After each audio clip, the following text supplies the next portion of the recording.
What's up guys, Week here. So I just got back home, so it's a bit late making this video, and it will be even later when I upload it. But anyways, so the new character has been revealed. It should have been revealed yesterday, but of course it got delayed until today. And let's just say I'm a bit surprised. Like, I figured it was gonna be Parasol, but I mean, there was a few months ago, I can't remember when, but there was this picture post on Reddit, a leak, which had a cat on with an umbrella. So I thought maybe Parasol or Ruichi, but to my surprise, it was Shinji, Reruka, and Momo. And I don't think anyone knew it was going to be those three, except of course the people who made the units. Like, I did not expect Momo or Reruka. I mean, it's something new. I mean, I like that better. Actually, I like that they finally made like those units in Parasol. I'm not sure if some of them are remakes. I'm not really big on the Parasol stuff, so I don't really know if some of them are remakes. But what I can say is I like the designs. That's my thoughts on it. But yeah, continuing to the news. Like I said the other day, but I'm gonna repeat it. Fazia Bloodthor Act 21 story is gonna be added tomorrow on the 27th. Then the new raid, which I can pop up on the screen right now, you guys can pause if you want to see the bonuses, is going to be on the 28th of February, and it's going to be the non-awakened Ulquiorra. Now, what are my thoughts on this raid? It's pretty dope. Like, look at the bonus units. It's fun units. You can, like, Aizen, Yuaba, and Yama is now, once again, bonuses, and much more fun units are now bonuses. So it's going to be a fun raid to play with. Yeah, so continuing, the new banner which is called Japanese Parasol Fleeting Dawn, which is that title. I love that title so much, guys. It just fits. I know it's like this. While you're reading it, you get that vibe from it, you know. Okay, so this is the featured units, and honestly, for a new banner, it's not that bad. I mean, the free Bambi, swimsuit Bambi is really good fillers. Sunsui is a very good net unit for his GQ. Now is just a farmer. I don't think people actually plays with her. And Gin is the same thing. Like, it's only a now and Gin, which I kinda see outdated and no one uses. But I mean, if you're a Gin and a now fan, you can play with them. They are kinda on meta, kinda. It's a really good filler pool if you ask me. Okay, moving on to the point event. Okay, so there's the Google translation for the point event. The +3 bonuses is like the two latest banners, and the +1 is Grammy. It looks like Hard Ryuken, Seasonal Ulquiorra, and Alibel. Okay, so this is the last news before I start talking about characters. The Aperture 3 Grounds is gonna get a re-bonus. So we all know it's the current one is still up until the 28th. So just like I said on my previous Aperture Ground video, which I explained it, my thought was it wasn't going to be this until the 28th. They're gonna change the map on the 28th and stuff, and I predicted right. So I don't know if the map is changing, but it's obviously gonna change to fit the new unit, to fit the new bonus units. So the +3 units are now the new Parasol units. The +2 is these fillers characters from +2. I can't remember what the banner's name is, but I know they are from the same banner. But I know it's fillers. And the +1s is like the swimsuits, and of course the Parasol and remake the now Sunsui, and of course that Ging. And while I'm looking at this, literally all the units except those filler units, the +2s, are all in the new banner. So you guys don't have to worry about that. Yeah, so it's probably gonna be up and for 9 days. I don't have the date for the new Aperture Grounds, but it's also gonna be like 9 days, just like the previous one. When the banner drops, this new background will also be added. And by the way, this is one good looking background if you ask me. Okay, so these are the new units abilities. I'm starting with Shinji.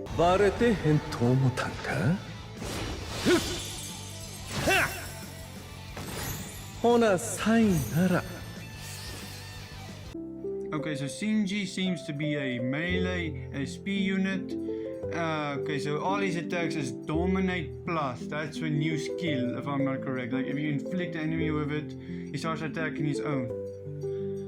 EX move, oh yes, EX move is higher rate of dominate. Okay. No affiliation, Killer Plus. Bro, he's literally gonna replace Awetsu. I'm seeing this. His skill is damage to dominant enemies. Okay, yeah, all these stuff we will see later on his abilities. Okay, so it seems this Shinji is going to be a captain, a hollow affiliation, killer, no affiliation plus, special, we just saw a special, EX, launches a wide range attack. Okay, so its cooldown is 60 seconds, this is normal. Soul trait is SAR, decrease 60, okay, yeah, 14% SAR, okay. For his inner skills is Sprinter 1, Havoc 20% and Mother, so he can be used in a range GQ as well. His obtainable skills is Berserker 80% Berserker, that's goated. He also has Frenzy 2, 80% Berserker is goated, boys. His Devastation, he has a nuker for his Devastation, he's 80% Devastation. Debilator 7 bro. Remember, he's Domination Plus and he has 7 seconds Debilator. That's insane. Debilator increases for time enemies are inflicted. That's broken. He has team part increased damage that his element enemy 20. Oh, he's increasing his entire team, including the Nats, aka Wonderwise. If a Wetsu's in the team, increases a Wetsu's damage by 20% if they are inflicted. If the enemies are inflicted, that is damn broken. Damage to dominant enemies 100%, so he does 120% damage. I think Ubatch's damage is 140 if I'm not wrong. So in terms of Berserker value, Ubatch is kinda a bit better if he has a gauge going, but when we're talking about just normal gameplay, I think this unit might outplay Ubatch. Remember, Ubatch can just spam attacks and he has a higher Berserker value when his gauge is on, so he might be a little bit worse than Ubatch. Okay, so he has increased chance to inflict against no affiliation enemies, which is damn broken. No affiliation enemies, no meaning there don't have to be a specific aperture, just no affiliation enemies. That is broken. Yes, he has weakened defense. He has post break, meaning those annoying last bosses in GQ cannot like affect him. Fire duration, and then spirit suppressor boot 80%. That's broken, guys, though I think Ubatch might still outplay him because Ubatch can just spam attacks and I almost think Ubatch's damage is a bit more, if you ask me. Yeah, I mean, Ubatch's damage is 140% if I'm not wrong. And I think he's flurry free if his gauge going, I'm not completely sure. And I think he has more Berserker when the gauge is active, I'm not really sure, but I know Ubatch's damage output is way more if his gauge is active, and his recharge time is like 30% less if the gauge is now on, meaning he can just spam attacks. But in terms of gameplay, we'll just have to wait until this unit is out to let people test him out. So if you're gonna summon for this unit, wait till other people summon for this unit and play with it and see what their reaction is. Because it might be like Driscoll, he was supposed to replace Soyphone, but in the end his gameplay was so bad it didn't matter if he had the stats. Okay, so I'm continuing to Reruka.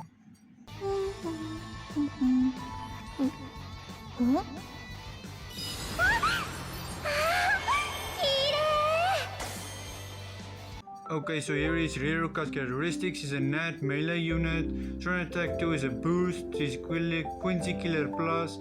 So, wait, hold on. You're telling me Full Brain Bankai Ichiko's Guild Quest got a freaking booster nat unit?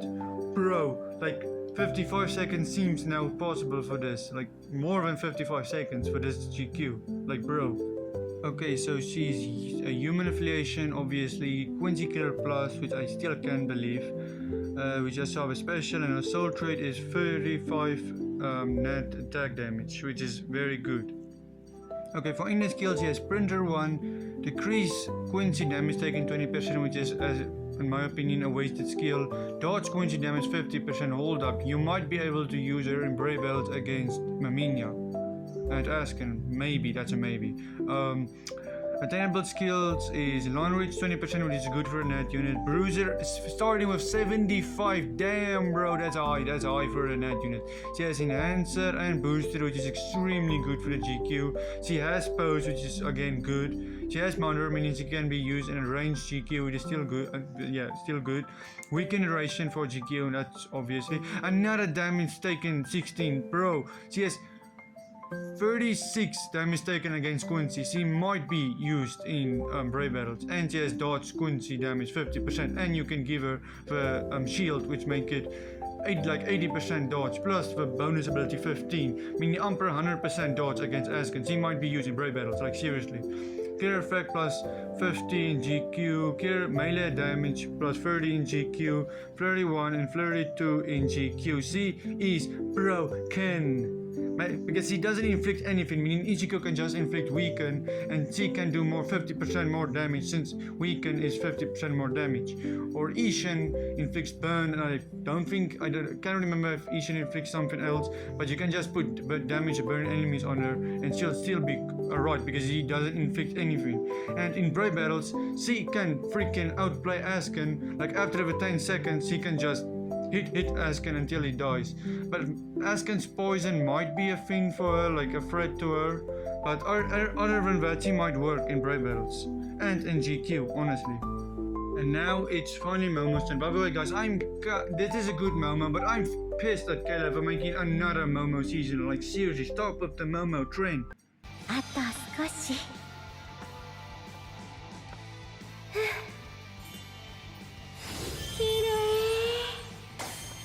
Okay, so this Momo better be good, because seriously. Characteristics, attack type, he's gonna be a range net unit, strong attack 2 barrier, strong attack 3 heal, all attacks except SA2 and 3 is drain. So basically just SA1 is drain and lacerate, which is a kinda good combo. Espada killer plus, okay. Espada needed new unit, so I'm actually glad for that. Gauge effect, wait, she's a gauge unit, flurry 1.